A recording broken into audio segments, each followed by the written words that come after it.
बालिका उच्च माध्यमिक आदर्श विद्या मंदिर मालपुरा द्वारा संचालित ऑनलाइन क्लास में आपका स्वागत है।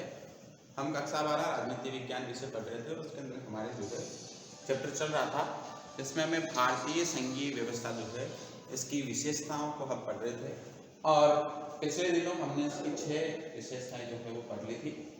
आज हमें एकल नागरिकता जो हमारे साथ की विशेषता है वो पढ़नी है। एकल नागरिकता अमेरिका और स्विट्जरलैंड के संविधान में दोहरी नागरिकता की प्रथा है। यहाँ पे केंद्र की नागरिकता अलग है और राज्य जो यहाँ के प्रांत हैं जिन्हें केंट के नाम से जाना जाता है उनकी नागरिकताएं अलग है। ठीक है, प्रत्येक व्यक्ति संघ का नागरिक होने के साथ साथ अपने राज्य का भी नागरिक होता है, लेकिन हमारे यहाँ पे क्या होता है कि हम केवल संघ के ही नागरिक होते हैं, राज्य की किसी प्रकार की कोई नागरिकता हमारे यहाँ पर नहीं है। उस राज्य की ओर से उसको कुछ विशेषाधिकार प्राप्त होते हैं। भारतीय संविधान में दोहरी नागरिकता की प्रथा नहीं है, अपितु सभी व्यक्ति भारत के ही नागरिक हैं तथा सभी को समानता के आधार पर संविधान की ओर से अधिकार प्राप्त है। जहां एकल नागरिकता नहीं है, दोहरी नागरिकता है, वहां केंद्र से तो अधिकार प्राप्त नहीं संविधान के द्वारा, वही राज्यों से भी उनको अधिकार प्राप्त है, लेकिन हमारे यहाँ पर केंद्र से किसी प्रकार की नागरिकता नहीं है। हम भारत के लोग, हम भारत के नागरिक, हमारे पास एक ही नागरिकता है। ऐसा कहीं नहीं है कि हम राजस्थान के नागरिक हैं या हम गुजरात के हैं, हम पंजाब के, हरियाणा के हैं, तो हमारे यहाँ पर केवल भारत की नागरिकता है, एकल नागरिकता है। तो हमें जो अधिकार प्राप्त होंगे वो भी केवल भारत के संविधान से, जो हमारा एक ही संविधान है उसी संविधान से जो है हमें अधिकार प्राप्त होते हैं। इसके बाद प्रारंभिक बातों में एकरूपता होती है। कुछ प्रारंभिक बातों की एकरूपता भारतीय संविधान की मुख्य विशेषता है। जैसे समस्त देश के लिए एक ही प्रकार के दीवानी और फौजदारी कानून का प्रबंध किया गया है। भारतीय दंड संहिता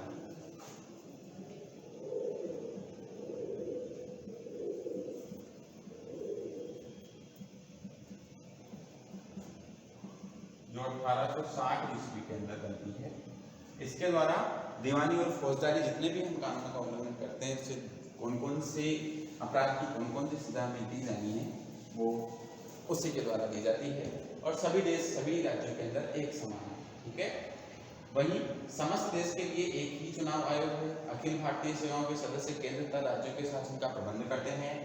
अधिकारियों की नियुक्ति केंद्र सरकार द्वारा ही की जाती है, परंतु वे सभी राज्य सरकारों के उच्च पदों पर कार्य करते हैं। इन बातों से संविधान का एकात्मकता की ओर झुकाव प्रतीत होता है।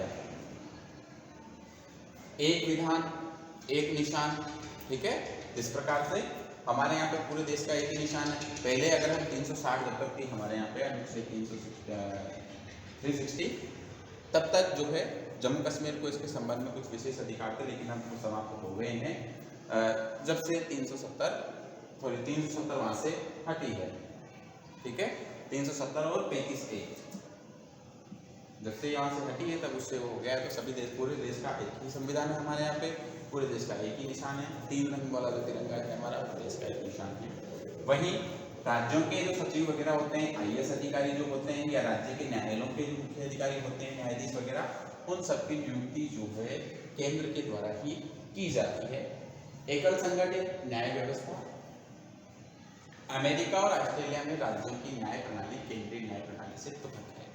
वहां पे अमेरिका के अंदर नागरिकता भी केंद्र की और राज्य की अलग है, लेकिन हमारे यहाँ पे केंद्र और राज्य केवल एक ही नागरिकता है। इसलिए अमेरिका के अंदर जो है न्याय प्रणाली भी केंद्र और राज्य के अलग अलग है, परंतु भारत में प्रत्येक न्यायालय सर्वोच्च न्यायालय के अधीन कार्य करता है। हम पहले पढ़ चुके हैं कि हमारे यहाँ पर न्याय व्यवस्था किस प्रकार की है, एकीकृत न्याय व्यवस्था है। ठीक है, न्यायपालिका जो इसके 3 स्तर हमने बांट रखे हैं, सर्वोच्च न्यायालय,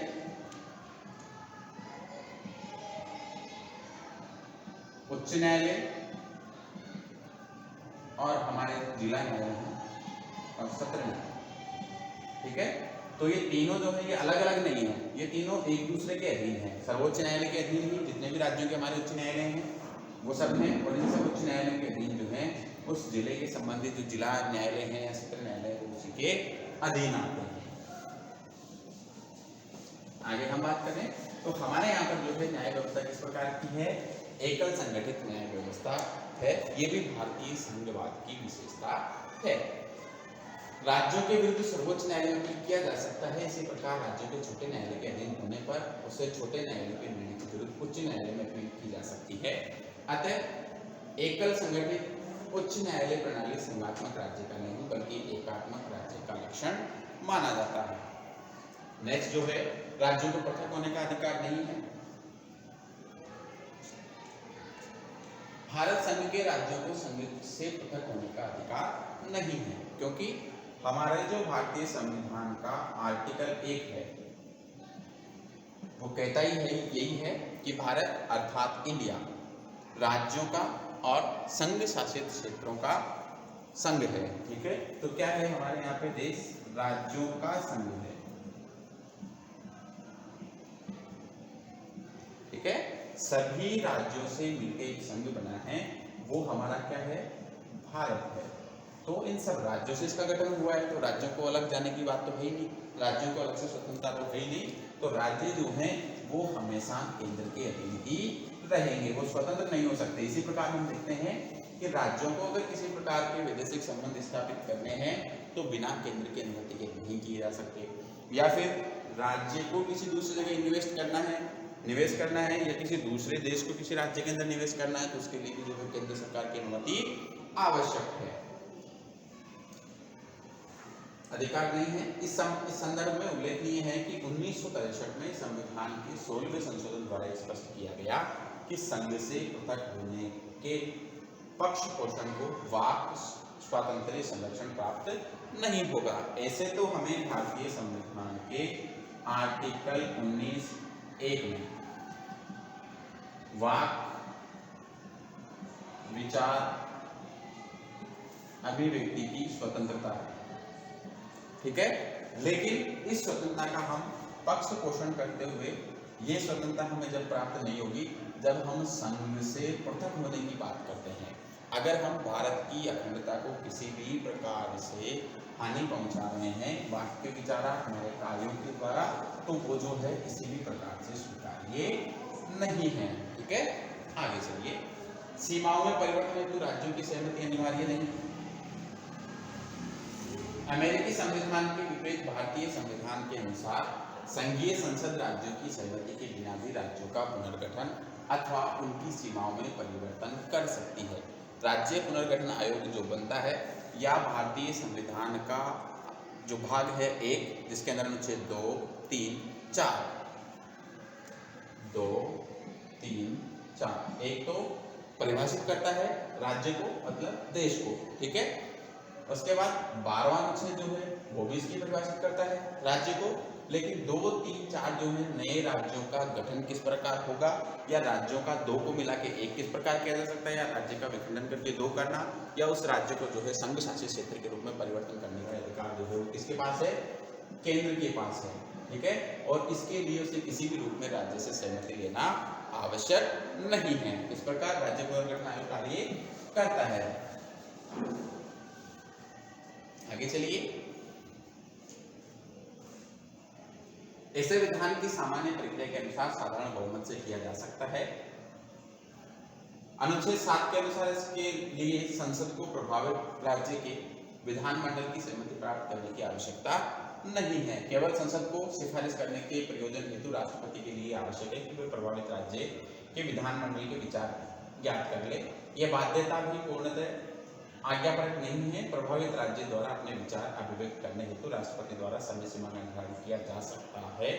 इस प्रकार भारत संघ में राज्य उस प्रकार अविनाशी नहीं है जिस प्रकार अमेरिका में है। राज्य का कभी भी विनाश किया जा सकता है केंद्र की इच्छा से। चाहे तो एक राज्य के 2 हिस्सों में 2 राज्यों को मिला के एक राज्य भी किया जा सकता है। राज्य को केंद्र शासित के जो देश है उसके अंदर भी बदल सकते हैं। जिस प्रकार हम 2 जून 2015 की बात करते हैं तो तेलंगाना जो है आंध्र प्रदेश से अलग करके राज्य बना दिया गया। उसी प्रकार अगर हम भारत की बात करते हैं तो अनुच्छेद 370 हटा दिया गया और जो हमारा जम्मू कश्मीर पहले राज्य था उस राज्य को 2 अलग अलग भागों में बांट के उसे राज्य जो है उसे समाप्त कर दिया गया और केंद्र शासित प्रदेश के रूप में उसे परिवर्तित कर दिया गया। ठीक है, तो वहाँ पे जम्मू कश्मीर और लद्दाख 2 अलग अलग केंद्र शासित प्रदेश हो गए। उसी प्रकार दमन दीव और दादर नगर हवेली जो हमारे 2 केंद्र शासित प्रदेश थे उन दोनों केंद्र शासित प्रदेशों को मिला के एक ही केंद्र शासित प्रदेश रख दिया। तो ये सब केंद्र की इच्छा पर जो है रहता है, उसके लिए राज्य की अनुमति आवश्यक नहीं है। इसी प्रकार लोक सेवाओं में विभाजन नहीं है। अमेरिका में संघ एवं राज्य दोनों के अपने अपने प्रशासनिक पदाधिकारी होते हैं, वो अपनी स्वयं की विधियों एवं कर्तव्यों का प्रशासन करते हैं, किंतु भारत में लोक सेवकों के मध्य इस प्रकार का विभाजन नहीं है। अधिकांश लोक सेवकों का नियोजन राज्य द्वारा ही किया जाता है, किंतु वे अपने अपने राज्यों पर लागू होने वाली संघ एवं राज्य द्वारा निर्मित विधियों के प्रशासन करते हैं। अमेरिका के अंदर क्या होता है कि केंद्र और राज्य की अलग अलग नागरिकता है, अलग अलग संविधान है और वहाँ के पदाधिकारी जो है वो भी अलग अलग होते हैं। लेकिन भारत में क्या है, पदाधिकारी तो अलग अलग हैं, लेकिन वो सब कहाँ के हैं, केंद्र के हैं। केंद्र की ही इच्छा पर, केंद्र के ही द्वारा निर्मित संविधान के आधार पर उनका पालन करते हैं। ठीक है, इस प्रकार किसी प्रकार के लोक सेवक जो है उसका विभाजन नहीं है। हमारे जितने भी सचिव वगैरह लगेंगे या जिला कलेक्टर लगेंगे, उन सबकी नियुक्ति जो है केंद्र के द्वारा ही की जाती है। भारतीय संविधान के अनुच्छेद 312 के अंतर्गत अखिल भारतीय सेवाओं के सृजन से संबंधित प्रावधान किए गए। जब हम राज्यसभा पढ़ रहे थे और राज्यसभा के अधिकार हम पढ़ रहे थे, तो अखिल भारतीय सेवाओं का सृजन करना है, हमें समाप्त करना है, ये सब निर्धारण कौन करता है, राज्यसभा के द्वारा किया जाता है। ठीक है, नेक्स्ट हम देखते हैं, किंतु ये संघ सेवाएं राज्य सेवाएं के लिए समान है। संघ द्वारा नियुक्त भारतीय प्रशासन सेवाओं के सदस्य या तो संघ में किसी विभाग जैसे गृह और रक्षा के अधीन नियोजित किए जा सकते हैं, अथवा किसी राज्य सरकार के अधीन। लोक सेवकों की सेवाएं अंतर्निहित होती है। संघ के अधीन नियोजित किए जाने पर भी वे प्रसंगत विषय पर लागू होने वाली संघ एवं राज्य दोनों द्वारा निर्मित विधियों का प्रशासन करते हैं।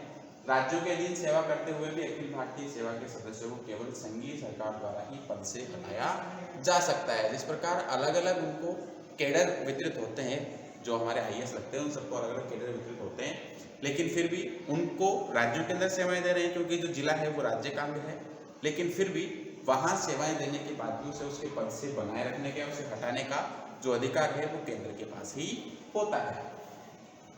राज्य सरकार यह परियोजना अनुशंसित कार्यवाही शुरू करने हेतु सक्षम है। उसके विरुद्ध जो है अनुशासनात्मक कार्यवाही कर सकती है राज्य सरकार, लेकिन उसे पद से नहीं हटा सकती। भारतीय संघ की कुछ प्रवृत्तियां हैं, वो कौन कौन सी इसको देख लेते हैं। भारतीय संघवाद संविधान केसी वियर के शब्दों में अर्धसंघीय है। ठीक है, पूर्ण संघ नहीं मानता, इसको अर्धसंघ मानता है, क्योंकि सारे अधिकार और शक्तियां जो है वो विभाजित हैं, लेकिन संकट के समय सारे अधिकार और शक्तियां केंद्र के पास चले जाते हैं। संघात्मक होता तो सभी के पास अपनी अपनी शक्तियां यथावत रहती किसी भी परिस्थिति के अंदर। ग्रेनविले ऑस्टिन ने इसे सहयोगी संघवाद कहा है, वहीं डॉक्टर भीमराव अम्बेडकर ने इसे कठोर संघीय ढांचा मानने से इनकार किया है। लचीला ढांचा माना है इन्होंने, कठोर नहीं माना है। मॉरिस जोन्स ने इसे सौदेबाजी वाला संघवाद कहा है। ठीक है, सामान्य परिस्थितियों के अंदर राज्य अपना काम करता रहेगा, ये सौदा है, और विशेष परिस्थितियों के अंदर जो है केंद्र के पास सारे अधिकार चले जाएंगे। परंतु ये सत्य है कि भारतीय संघवाद विशुद्ध सैद्धांतिक संघवाद नहीं है और विशिष्ट बहुलवादी परिस्थितियों में इसे एकात्मक शक्ति प्रदान की गई है। केंद्र को अत्यधिक शक्तिशाली बनाया गया है। विधायी, कार्यकारी और न्यायिक आपातकालीन सभी क्षेत्रों में अंतिम व निर्णायक भूमिका केंद्र की ही रखी गई है। अखिल भारतीय सेवाएं आपातकाल से संबंधित जो है धारा 352, 356 और 360 वित्त आयोग इत्यादि संस्थागत रूप से केंद्र के माध्यम से ही, केंद्रीकरण के माध्यम में ही रहते हैं। इस एकात्मक आत्मा वाले संघवाद का दूसरा पहलू एक भी है, जो राज्यों को अनेक संस्थाओं के माध्यम से उचित महत्व और भागीदारी प्रदान की गई है। राष्ट्रीय विकास परिषद, अंतर्राष्ट्रीय परिषद, अनुच्छेद 263, क्षेत्रीय परिषदें, नीति आयोग इत्यादि महत्वपूर्ण संस्थाओं ने संघवादी स्वरूप में राज्य की भागीदारी को सुनिश्चित करने का प्रयास किया है। इस प्रकार जो है हमारा चैप्टर पूरा होता है। नेक्स्ट हम जो चैप्टर पढ़ेंगे वो नेक्स्ट क्लास में पढ़ेंगे। तब तक के लिए धन्यवाद। इससे के जो महत्वपूर्ण प्रश्न हैं आप उनको सॉल्व करें, और उनके जो अगर आपको किसी प्रकार की समस्या आ रही है तो कमेंट बॉक्स में डाल सकते हैं। धन्यवाद।